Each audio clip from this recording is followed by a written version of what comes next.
एबे आमे पढ़िबा कोन उत्पत्ति दृष्टि संबल को दी भाग विभेद कराई। उत्पत्ति दृष्टि संबल को दी भाग विभेद कराई।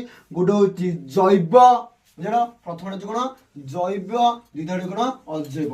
फास्ट हूँ जैव द्वितीय हूँ कौन अजैव।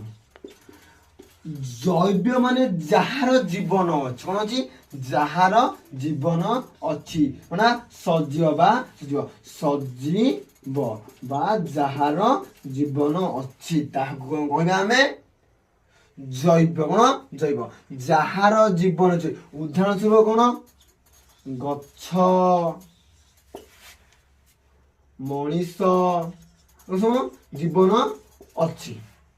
सेमिति आमे पढ़िबा अजैव कौन तार उल्टा कौन जार जीवन बा निर्जीव बा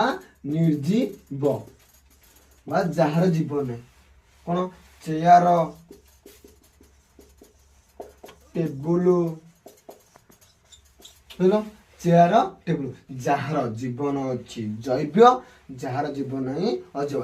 ये परीक्षा रे भी आसेनी से कुछ एक मार्क आसे कि डैश पूरण एमती एक मार्क आसे कि पाठ्य देश सेमती आसे ना एक मार्क ही पढ़ी जाइए परीक्षा प्रश्न हो अजैव संबल एक डैश निर्जीव जैव संबल एक डैश सजीव बुझल तुमको लास्ट को क्वेश्चन को नहीं आसी भी